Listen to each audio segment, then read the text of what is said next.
Olá, boa noite. Nós vamos entrevistar ao longo desta semana os candidatos à presidência mais bem colocados na pesquisa Datafolha de intenção de voto, que foi divulgada no dia 28 de julho. Pela ordem determinada em sorteio, com a presença dos assessores dos partidos, Jair Bolsonaro, do PL, é o entrevistado de hoje. Amanhã, Ciro Gomes, do PDT. Na quinta-feira, Luiz Inácio Lula da Silva, do PT. E na sexta-feira, Simone Tebet, do MDB. Nós vamos abordar os temas que marcam cada uma das candidaturas. O tempo total dessa entrevista é de 40 minutos. E, ao fim, o candidato vai ter 1 minuto para as considerações finais. Candidato Bolsonaro, boa noite. Obrigada pela presença. Eu agradeço também a sua presença, candidato, e o tempo começa a ser contado a partir de agora. Nós vamos começar a entrevista com um assunto que tem mobilizado os brasileiros. O senhor tem xingado ministros do Supremo Tribunal Federal, tem feito ataques sem prova nenhuma ao sistema eleitoral brasileiro. O senhor chegou, inclusive, a ameaçar não ter eleição no Brasil, como se coubesse ao senhor decidir uma coisa dessas. Candidato, com franqueza, o que é que o senhor pretende ou o que é que o senhor pretendeu com isso? O senhor pretendeu, por acaso, criar um ambiente que, de alguma forma, permitisse um golpe, contra o qual, inclusive, a sociedade civil se manifestou agora com a divulgação de 2 manifestos ou outros manifestos em defesa da democracia? Primeiro, você não está falando a verdade quando fala xingar ministros. Isso não existe. Isso não existe. É um fake news da sua parte. Outra coisa, eu quero é transparência nas eleições. Vocês, com toda certeza, não leram o inquérito de 2018 da Polícia Federal, que inclusive está inconcluso. E aquela pergunta que eu sempre faço: se você pode botar uma tranca a mais na sua casa para evitar que ela seja assaltada, você vai fazer ou não? Então esse é o objetivo disso que eu tenho falado sobre o Tribunal Superior Eleitoral. E outra coisa, em 2014, tivemos eleições, no segundo turno, o PSDB duvidou da lisura das eleições e contratou uma auditoria. E a conclusão da auditoria do PSDB, que as urnas são inauditáveis. E só para ficar bem tranquilo aqui, mano, 2018, houve uma denúncia de fraude, e a senhora Rosa Weber determinou que fosse aberto um inquérito pela Polícia Federal para apurar a fraude. Que, obviamente, se houve fraude, eu ganhei, quem fraudou seria eu. A PF começou a apuração. E quem informou o que eu vou te falar aqui para a PF foi o Tribunal Superior Eleitoral. Numa das partes do inquérito está assinado pelo chefe do TI do TSE que hackers ficaram por 8 meses dentro do TSE, inclusive com a senha de um ministro, de nome Banhos, além de senha de outros 5 servidores. Imediatamente, a Polícia Federal pediu os logs, as impressões digitais do que ocorreu nas eleições de 2018. O TSE podia ter informado no mesmo dia, mas 7 meses depois, o TSE informou que os logs haviam sido apagados. Então, a grande interrogação é exatamente essa daí. Nós queremos evitar que dúvidas pairem por ocasião das eleições agora desse ano. Nada mais além disso. É curioso que o senhor se refira a esse episódio, porque o senhor, inclusive, foi acusado de ter divulgado informações sigilosas de investigações inconclusivas. Mas sobre a transparência que o senhor afirma defender das urnas, órgãos fiscalizadores como o Tribunal de Contas da União, a Advocacia Geral da União, associações de juízes, associações de juristas, associações de delegados da Polícia Federal, todos já atestaram a segurança das urnas eletrônicas. Eu vou além. A transparência e a segurança das urnas eletrônicas tem sido motivo de orgulho da maioria da população brasileira. Agora, o senhor começou a sua resposta afirmando que eu tinha cometido fake news. Em nome da verdade, candidato, o senhor xingou o ministro do Supremo de canalha. O senhor fez isso com o microfone. Então, e ele vinha fazendo contra mim. Mas, candidato, eu lhe perguntei qual era o seu propósito. Lembra a pergunta que eu fiz ao senhor? Qual era o seu propósito? Falou ministro. Foi um ministro específico. Senhor, Tá ok? Tá refeita aqui a dúvida? Mas não, é que o senhor disse que eu cometi fake news. Só para esclarecer, a pergunta que eu lhe fiz é: qual era o seu propósito ao xingar um ministro de canalha e ameaçar não permitir que as eleições fossem realizadas, se isso não lhe compete fazer? Não é uma atribuição do presidente da República, é uma atribuição constitucional. Bem, quem vem sendo perseguido o tempo todo por um ministro supremo sou eu. Um inquérito completamente ilegal. E as medidas que vinham sendo tomadas por esse ministro eram contestadas. Lá atrás, inclusive, a procuradora Raquel Dodge deu um parecer para que esse inquérito deixasse de existir. E continua existindo. A temperatura subiu. Hoje em dia, pelo que tudo indica, está pacificado. Espero que seja uma página virada. Até você deve ter visto, por ocasião da posse do senhor Alexandre de Moraes, um certo contato amistoso nosso lá. E pelo que tudo indica, está pacificado. E quem vai decidir essa questão de transparência ou não serão, em parte, as Forças Armadas que foram convidadas a participar da Comissão de Transparência Eleitoral. As Forças Armadas são uma das partes, né, desse grupo que analisa a segurança. A grande questão não é nem a presença das Forças Armadas, candidato. A grande questão que se dá é que o senhor se coloca como patrono das Forças Armadas e a forma como o senhor ataca o sistema eleitoral é que causa ruído e que causa uma certa intranquilidade no ambiente. Teremos eleições, o ministro Alexandre de Moraes acabou de assumir.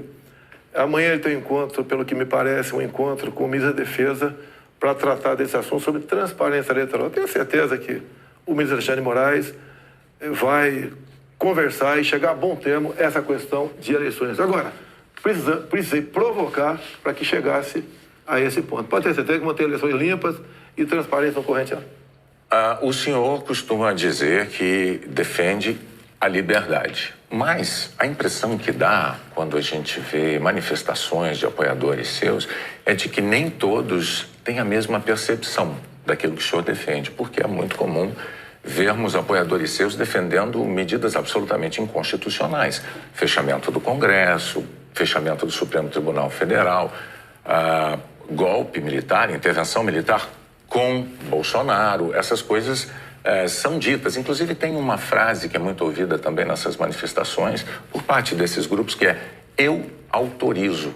No entanto, o senhor não os desautoriza, candidato. Isso não é uma sinalização ruim dessa parcela de apoiadores? Você vê as manifestações nossas sem qualquer ruído. Uma lata de lixo sequer virada nas ruas. Eu considero como liberdade de expressão. Essas, artigo 142. O que é artigo 142? É um artigo da Constituição que eu não entendo da maneira como alguns pouquíssimos entendem. Quando alguns falam em fechar o Congresso, é liberdade de expressão deles. Eu não levo para esse lado. E para mim isso aí faz parte da democracia. Eu não posso eu ameaçar fechar o Congresso. Isso, ou o Supremo Tribunal Federal. Então, Bonner, eu não vejo nada demais, vejo como liberdade de expressão, como alguns falam em AI-5, nem existe mais AI-5. Você querer punir alguém por ter levantado uma faixinha no meio da multidão AI-5, bom, isso aí é uma coisa que, no meu entender, não leva a lugar nenhum. Agora, o outro lado... Eu não quero interrompê-lo, mas é que o senhor disse algo muito... Perdão, candidato. O senhor disse algo muito importante ainda há pouco. O senhor disse, referindo-se ao ministro Alexandre de Moraes, que teremos eleições, elas serão limpas, etc. Com o intuito de tirar esse estresse, tirar a intranquilidade desse momento eleitoral do Brasil. O senhor não quer aproveitar essa oportunidade diante de milhões de brasileiros para assumir um compromisso eloquente de que vai respeitar o resultado das urnas, seja ele qual for? Seja qual for, eleições limpas devem e têm que ser respeitadas. O senhor vai respeitar... Limpas e transparentes têm que ser respeitadas. Está atestado que as eleições brasileiras são limpas e são transparentes e que as urnas são auditáveis. Isto posto, eu lhe pergunto mais uma vez. O senhor vai assumir um compromisso diante de milhões de brasileiros de respeitar o resultado das urnas e estimular os seus seguidores a fazer o mesmo, candidato? Serão respeitados os resultados das urnas desde que as eleições sejam limpas e transparentes. Como você disse que são auditáveis, em 2014 não aconteceu isso. Mas tudo bem. Vamos botar um ponto final nisso? O senhor vai botar Tá resolvido. Ponto final. Vamos para outra pergunta, outro assunto. Então, vamos respeitar os resultados. Nós temos uma declaração importante do candidato Bolsonaro assumindo publicamente o respeito ao resultado das urnas de outubro. Renata. Pandemia, candidato. Claro. Nos momentos mais dramáticos, o senhor imitou pacientes de Covid com falta de ar. Sobre as mortes, o senhor disse, e daí, eu não sou coveiro? O senhor estimulou o uso e usou dinheiro público para comprar medicamento comprovadamente ineficaz contra a Covid. O senhor desestimulou a vacinação. O senhor não teme ser responsabilizado, senão pelos eleitores, pela história? Olha, nós compramos mais de 500 milhões de doses de vacina. Só não se vacinou aqui, não quis. Eu acho que vocês dois se vacinaram. Comprada por mim. E em tempo bem mais rápido que outros países, que isso não tinha no mercado. Não poderia eu, num primeiro momento, por exemplo, falar que devíamos assinar certos contratos, como por exemplo com a Pfizer, onde a Pfizer não garantia a entrega da vacina. A primeira vacina no mundo foi dada em dezembro de 2020. Em janeiro, nós já estávamos vacinando no Brasil. Então, fizemos a nossa parte. E o grande erro disso tudo foi um trabalho forte da grande mídia, entre eles a Globo, desestimulando os médicos a fazerem o tratamento precoce, que isso é conhecido como uma liberdade do médico. Quando algo é desconhecido, como até hoje é desconhecido ainda os efeitos possíveis, efeitos colaterais da vacina, desaconselhar, inibir, ameaçar, caçar o registro de médicos. Isso que foi errado feito durante a pandemia. Mas, candidato, o senhor desestimulou a vacinação. Isso não tem nada a ver com liberdade. O senhor chegou a dizer que quem tomasse a vacina poderia virar jacaré. Mas o senhor associou a vacinação ao vírus da AIDS. E mais, quanto às vacinas, a Pfizer esperou 93 dias por uma resposta quando a empresa procurou o governo para tratar de vacina. A Coronavac, o senhor desautorizou o ministro e chegou a suspender a compra da vacina. Não houve suspensão da minha parte. A questão da Pfizer. No contrato da Pfizer estava escrito: não nos responsabilizamos por qualquer efeito colateral. Outra coisa, a Pfizer não apresentou quais seriam os possíveis efeitos colaterais. Eu usei uma figura de linguagem: jacaré. Figura de linguagem? Sim. Você acha que é o caso de brincadeira? Não é brincadeira isso. Isso faz parte da literatura portuguesa. Então, brincadeira é, num momento difícil para o Brasil, a imprensa desautorizar os médicos pela sua liberdade de clinicar. Esse foi o grande problema. E outra coisa, eu não errei nada no que eu falei. Eu falei no início da pandemia que nós devíamos tratar dos idosos, pessoas com comorbidade, e o resto da população trabalhar. Isso eu falei e não errei. Hoje, muitos países já falam que o lockdown foi um erro, que as pessoas se contaminavam muito mais em casa do que nas ruas. E outra coisa, se falava em fazer o que o lockdown? Lockdown 1 mês, 2 meses no máximo para achatar a curva. Durou mais de 1 ano o lockdown. E até hoje continua gente falecendo por Covid. Ou seja, o lockdown serviu sim para atrapalhar a nossa economia e contaminar mais pessoas ainda em casa. Candidato, mas as medidas socioeconômicas importantíssimas, elas foram adotadas por governos no mundo inteiro justamente para sustentar o fique em casa no pico da pandemia, fique em casa se puder. Para que as pessoas pudessem proteger a própria vida e, ao mesmo tempo, receber um amparo econômico. Para evitar o colapso dos hospitais, aliás, como nós vimos em Manaus. Pessoas morrendo com falta de oxigênio por um erro de logística e gestão do seu ministro da Saúde. Negativo. Menos de 48 horas estavam chegando já cilindros lá em Manaus. Lá foi uma coisa atípica, anormal, que aconteceu de uma hora para outra. Menos de 48 horas, cilindros começaram a chegar em Manaus de alguns pontos do Brasil. Fizemos a nossa parte em Manaus. Não faltou da nossa parte recursos bilionários para governadores e prefeitos enfrentarem a Covid, construírem hospitais de campanha. Então, fizemos a nossa parte. Raro país do mundo que fez algo melhor do que nós fizemos.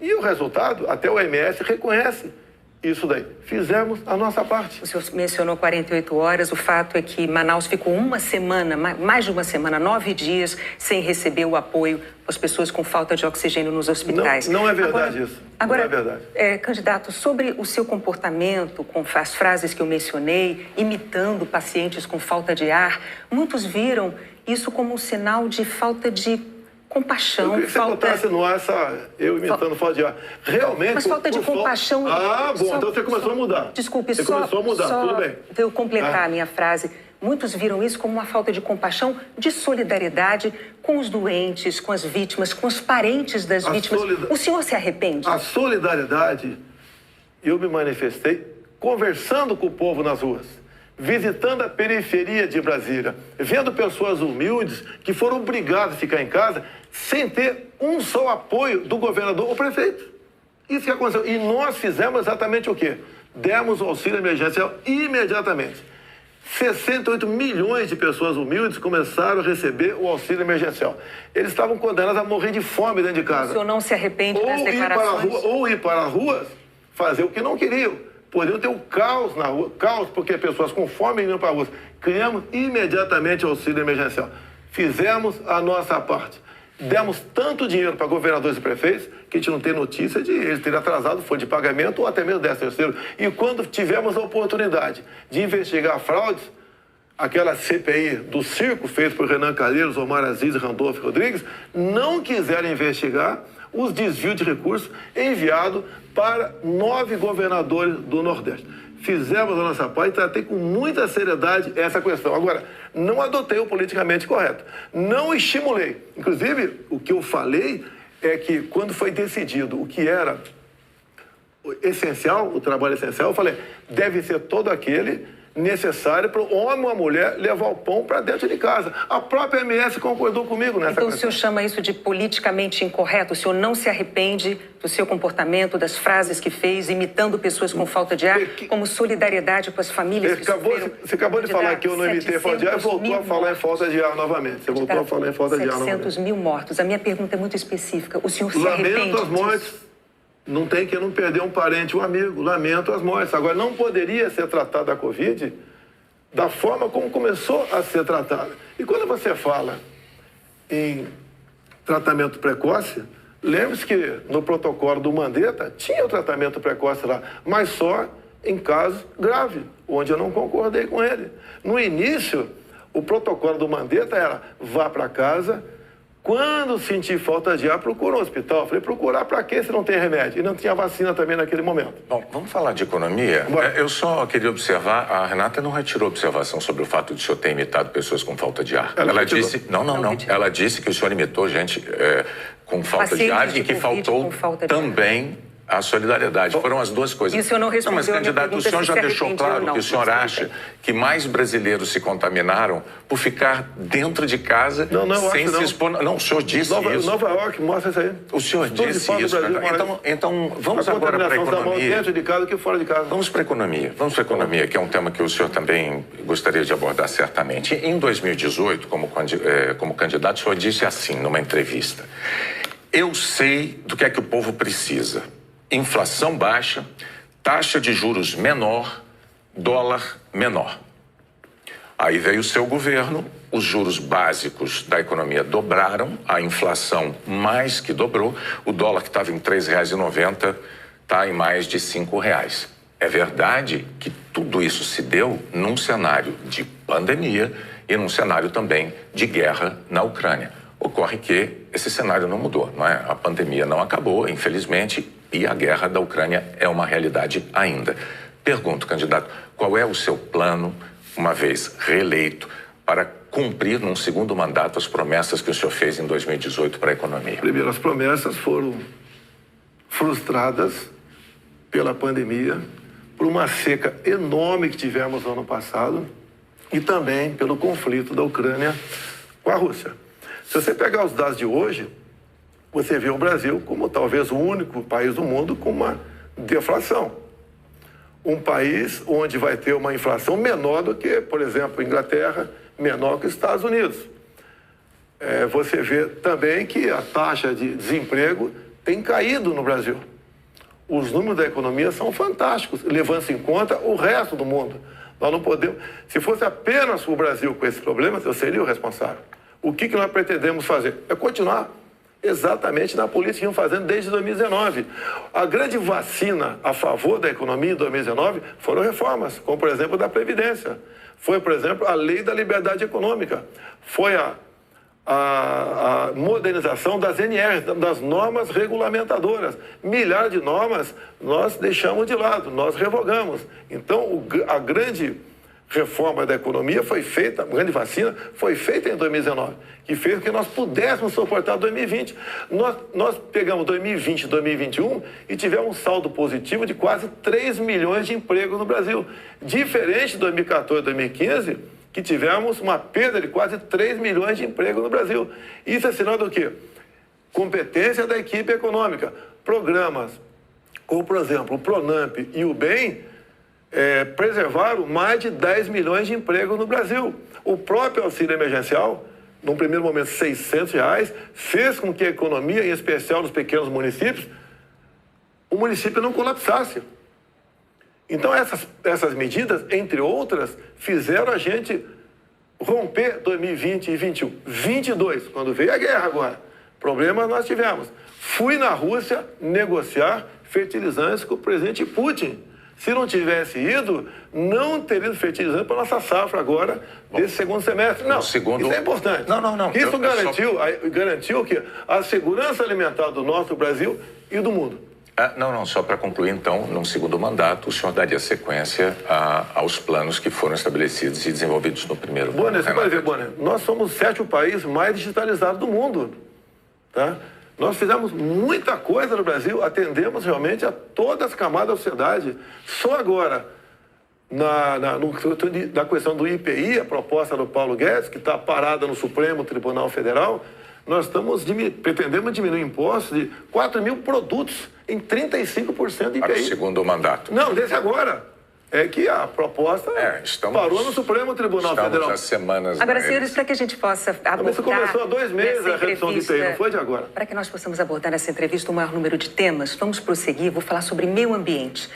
Em 2020, o seu então ministro do Meio Ambiente, Ricardo Salles, disse que era para aproveitar que a imprensa toda estava focada na cobertura da pandemia para ir desregulamentando as leis ambientais, o que ele chamou de passando a boiada. Fato é que, no seu governo, a taxa anual de desmatamento da Amazônia deu um salto, é a maior em 15 anos. O senhor continua apoiando essa política de desregulamentação? Olha, você tem que pensar que na Amazônia você tem quase 30 milhões de habitantes lá. Tem 30 milhões de brasileiros na Amazônia. Primeira preocupação é essa. Outra, qualquer propriedade lá tem que preservar 80% e pode usufruir de 20%. Eu tentei, nos primeiros 2 anos de mandato, fazer a regulação fundiária, para saber, por exemplo, qualquer local desmatado ou com foco de calor, de quem é o CPF daquela propriedade. O presidente da Câmara não colaborou para botar essa proposta avante. Agora, quando se fala em Amazônia, por que não se fala também agora na França, que há mais de 30 dias está pegando fogo? A mesma coisa está pegando fogo na Espanha e Portugal. Califórnia pega fogo todo ano. No Brasil, infelizmente, não é diferente. Acontece. Grande parte disso aí, alguma parte disso aí é criminoso, sei disso. Outra parte não é criminoso. É o ribeirinho que toca fogo ali na sua pequena Uma coisa propriedade. É incêndio natural, outra coisa é o desmatamento. O Pantanal Sul-Mato-Grossense é comum pegar fogo de forma espontânea. Agora, candidato, a favor das críticas dos especialistas à sua política ambiental, tem os números. No seu governo, a taxa anual de desmatamento da Amazônia saltou de 7.500 km² em 2018 para 13 mil ano passado. O levantamento do MAP Biomas mostrou que 97% dos alertas de desmatamento emitidos desde 2019 não foram fiscalizados pelos órgãos responsáveis, 97%. Especialistas dizem que quando o senhor desautoriza, por exemplo, a destruição de equipamentos pelos órgãos fiscalizadores ou quando o senhor desmonta órgãos como o IBAMA, o senhor está passando uma mensagem de incentivo a quem desmata ou ao garimpo ilegal. Primeira coisa, a destruição, como dá em lei, é se você não puder retirar o equipamento daquele local. O que vinha acontecendo, e ainda vem, infelizmente, é que o material pode ser retirado, do local, porque se chegou lá pode ser retirado. E há o abuso de uma parte. E como eu disse para você, tem abuso locais... de qual parte? Tem locais na Amazônia ali que é permitido. Mas desculpa, eu não entendi. Abuso de qual parte? Do órgão fiscalizador? Sim, por parte do IBAMA. Sim. Por que, candidato? O que seria um Mas abuso o seguinte, do IBAMA, o que diz a lei... na defesa da floresta O que diz a amazônica? lei, um trator, por exemplo, você tem que tocar fogo se não puder retirar daquele local. O que e muitas vezes o pessoal do IBAMA faz? Toca fogo mesmo podendo retirar o material de lá. Mas a quem interessa defender a posse de um trator utilizado para derrubar árvores na Amazônia, candidato? Mas não está derrubando a árvore na Amazônia, está derrubando em áreas, muitas vezes... Mas a lei não fala se um local é permitido ou não. A quem lei, interessa, candidato? A lei não fala. Tem sido destruído, vem ser destruído. A minha orientação é cumprir a lei. Nada mais além disso. E os órgãos fiscalizadores... Olha só, a Amazônia é do tamanho da Europa Ocidental. Ali na Amazônia cabe uma Alemanha, cabe uma França, cabe uma Itália, cabe um Portugal, cabe um montão de países. Você pensa que fiscalizar, evitar que pegue fogo Mas assim, só para vamos lá? entender, então, sobre a desautorização dos órgãos fiscalizadores para destruir equipamento apreendido. Não desautoriza, mando cumprir a lei. A lei fala que se o material pudesse retirar de lá, assim como entrou, não é para ser destruído. Mas com que propósito mesmo? Eu não entendi. Cumprir a lei. Propósito, cumprir a lei. Faz lá dentro, eu tenho aqui uma aspas. Tem quase 30 milhões de pessoas que têm que sobreviver. Eu tenho aqui uma aspas em que o senhor diz que não é para queimar nada, maquinário nem trator. Mas vamos adiante, o fato é que, sobre o meio ambiente, em 2018, o mundo tinha uma visão sobre o compromisso ambiental do Brasil. Hoje, o mundo vê o Brasil como um destruidor de florestas. Num segundo mandato, o que o senhor vai fazer para mudar essa imagem? Primeiramente, destruidor de floresta. É uma mentira. Ninguém quer destruir floresta, né, por livre e espontânea vontade. O acordo Mercosul-União Europeia estava travado. Com os problemas agora da guerra, Ucrânia, Rússia, a União Europeia quer acelerar o acordo conosco para o Mercosul. Dizer mais, a Alemanha está usando combustíveis fósseis. Por quê? Se eram os países que diziam que nós devíamos cada vez mais buscar aí energia limpa. Concordo com eles. Mas a realidade é outra completamente diferente. Não é a realidade aquilo que a gente acha que deve ser. É o que tem que ser. Países da Europa já estão em contato conosco, por exemplo, atrás do hidrogênio verde. O Brasil será uma grande potência fornecedora de energia hidrogênio verde. Como já temos acertado, né, no limite máximo, temos até o equivalente a 50 Itaipus na costa do Nordeste. E nós vamos exportar esse hidrogênio verde para a Europa toda. Ou seja, o Brasil é um exemplo para o mundo. Você pega, está na minha frente por coincidência aqui, por exemplo, as áreas reservadas em países outros para a agricultura, não é pecuária, é agricultura. Somente a União Europeia é de 45% a 65%. Você pega países como a Alemanha, 56% para a agricultura.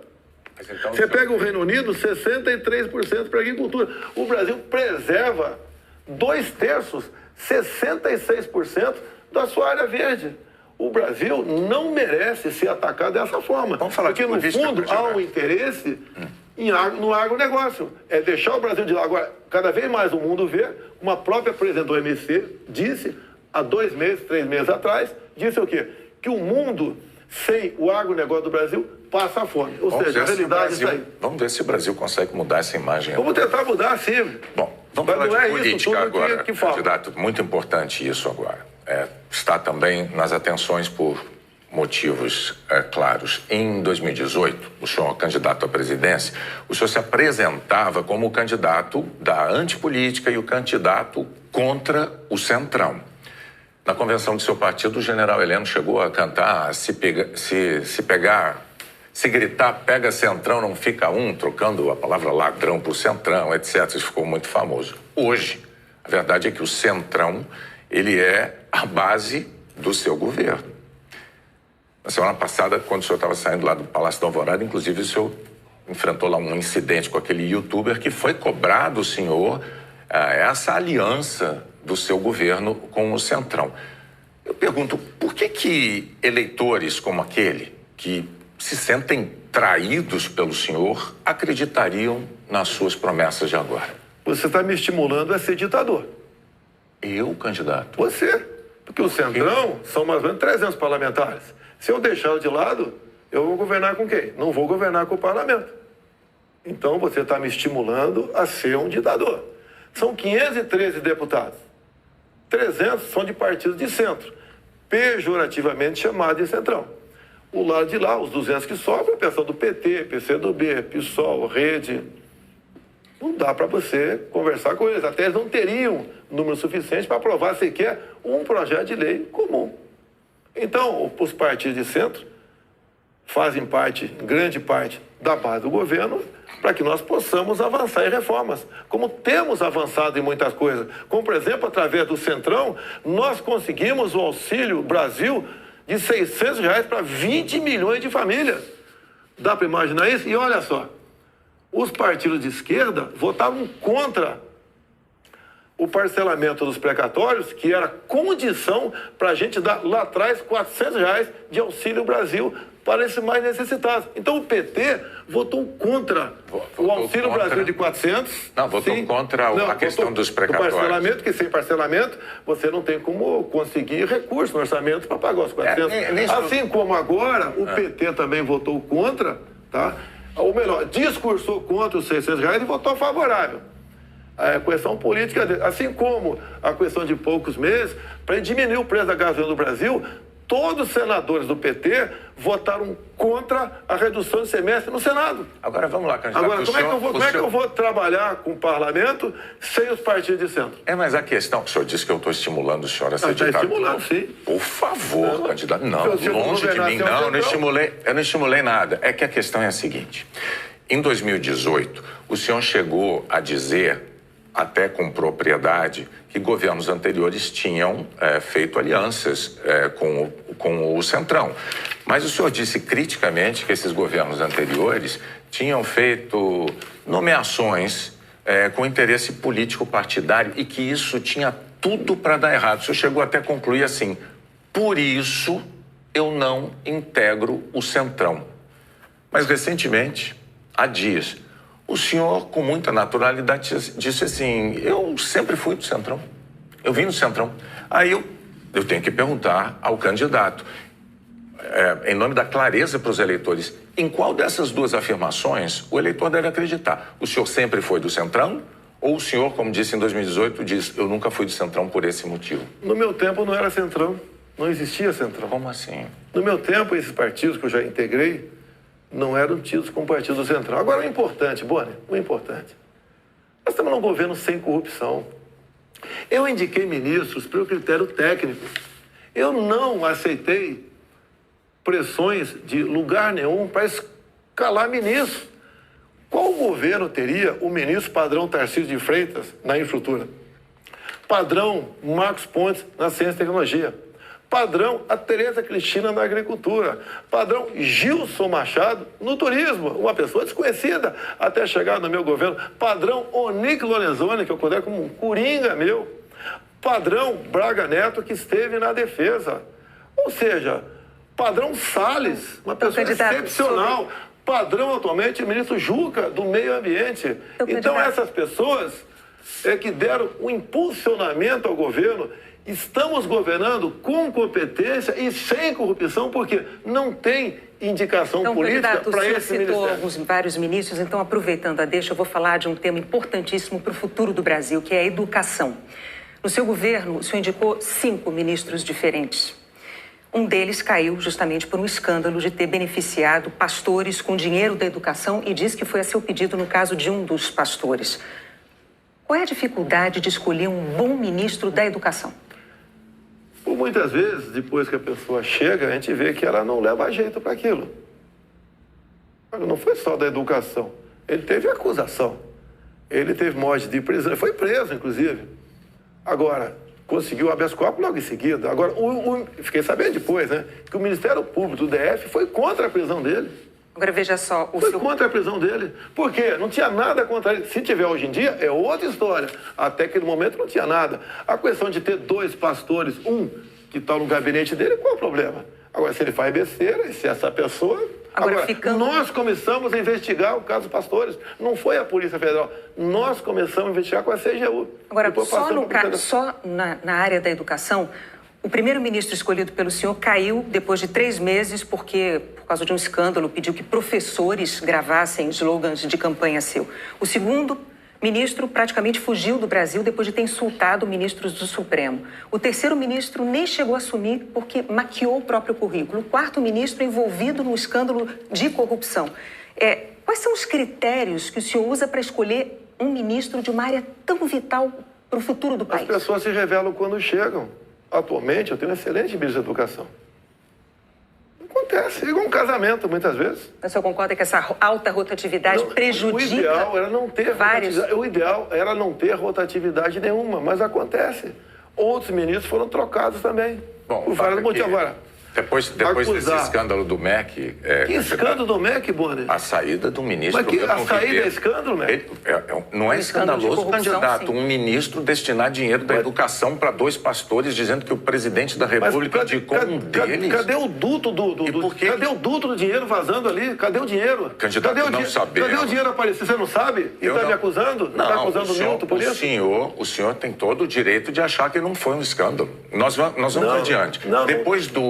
Depois do caso do ministro Milton Ribeiro no MEC, o senhor atenuou um pouco o seu discurso de que não havia corrupção no seu governo. Antes não tinha corrupção. Hoje, o senhor diz que os casos pipocam. Os casos pipocam de corrupção no seu governo. Bom, ao mesmo tempo, vão se acumulando denúncias de interferências suas na Polícia Federal, que é um órgão de Estado, não é um órgão de governo, e um órgão de Estado que o senhor prometeu prestigiar. Como é que o senhor explica para o eleitor essa mudança da sua postura da eleição de 2018 para cá, candidato? Primeiramente, quem me acusou de interferência na PF foi o ex-ministro Sérgio Moro. Falou que a prova da interferência estava numa sessão reservada nossa. Bem, eu não queria, a sessão foi gravada, eu não tinha obrigação de entregar ali a fita. O senhor teve 4 diretores gerais da Polícia Federal e a cada mudança... Eu não tinha obrigação de entregar a fita. Entreguei a fita. Foi revelado, até com muitos palavrões na reunião de ministros. Não acharam nada.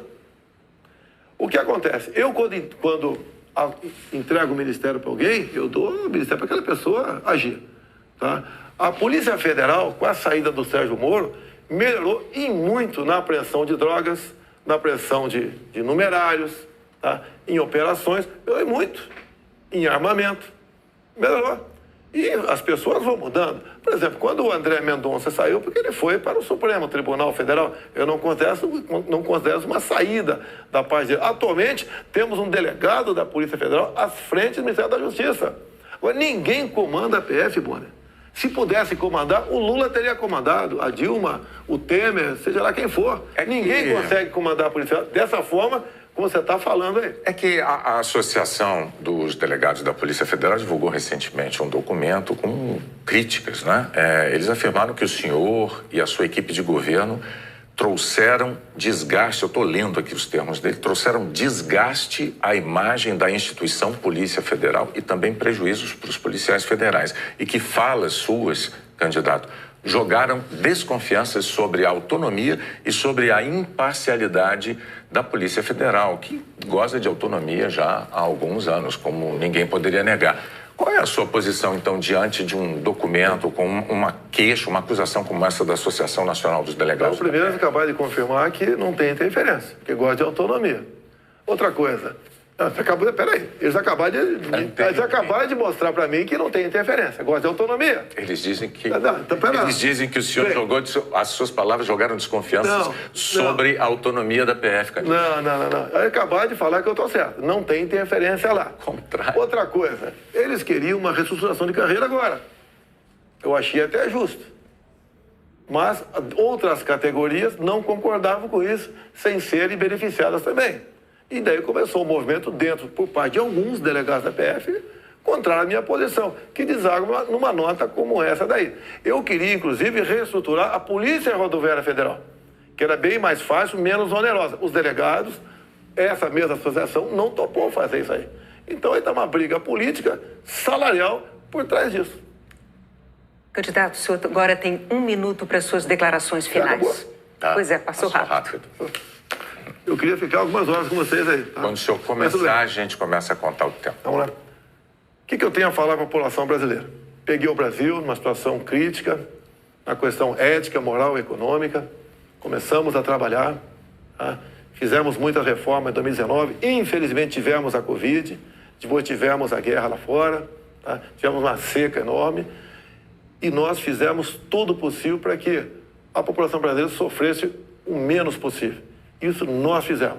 Hoje você nota o preço do combustível caiu assustadoramente, nada de canetada, com um trabalho nosso junto ao parlamento brasileiro, conseguimos R$600 de Auxílio Brasil para 20 milhões de pessoas mais pobres, conseguimos a transposição do São Francisco, que estava parado desde 2012, levando água para o Nordeste. Nós pacificamos o MST, titulando terras pelo Brasil, e 90% dessa titulação foram para as mulheres. Criamos o PIX, tirando dinheiro de banqueiros, fazendo com que a população pudesse se transformar, muitos em pequenos empresários, um PIX sem qualquer taxação em cima do PIX. Anistiamos 99% da dívida de 1 milhão de jovens junto ao FIES. Encerrou? Acabou. Muito obrigado aí, até a próxima. É boa, né? Renato, até a próxima. Candidato, mais uma vez, muito obrigado por ter vindo e por ter prestado esses esclarecimentos ao público telespectador, aos eleitores brasileiros. Nós voltamos ao estúdio do Jornal Nacional.